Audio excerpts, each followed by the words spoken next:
Le rapport sur les inégalités en France est un document que nous éditons tous les 2 ans. Il n'est commandé par aucune institution publique. Il a été édité grâce au soutien financier de plus de 800 personnes qui ont répondu à notre appel. L'Observatoire des inégalités a 20 ans cette année. C'est la 9e fois que nous éditons ce type de document, donc on commence à avoir un petit peu de recul. Ce rapport sert à informer tout le monde. On veut lancer un débat à partir d'éléments factuels, concrets. Le mot rapport, ça ne doit pas faire peur. Nous publions des éléments simples, accessibles à tous, dans un langage vraiment grand public. On cherche ni à minimiser, ni à exagérer les inégalités. Quand les inégalités diminuent, on le dit. Quand elles augmentent, on le dit aussi. Ce rapport, c'est un panorama complet des inégalités. Évidemment, on va parler des revenus.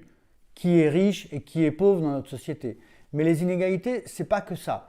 Les inégalités, c'est aussi l'accès à l'école, l'accès à la santé, le logement. Qu'est-ce qui se passe dans le monde du travail? Les discriminations aussi, par exemple. Et bien entendu, on va parler des inégalités entre les femmes et les hommes.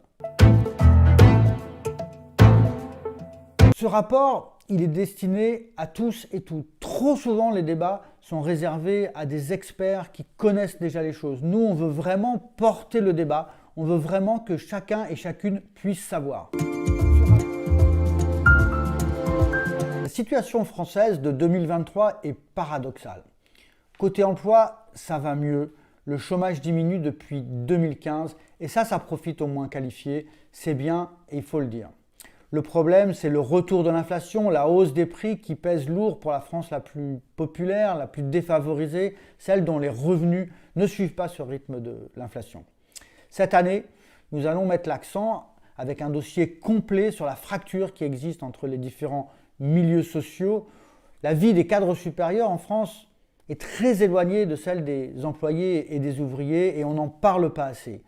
Cette fracture, elle nourrit de profondes tensions dans notre société.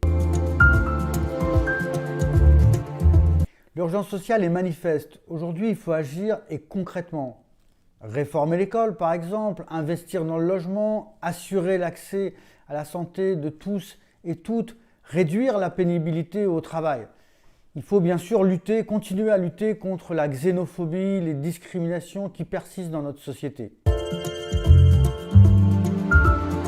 Les inégalités ne sont pas une fatalité dans notre société. Dans certains domaines, les choses s'améliorent. Au cours de ces décennies, les inégalités entre les femmes et les hommes, même si le mouvement est trop lent, se sont réduites, par exemple.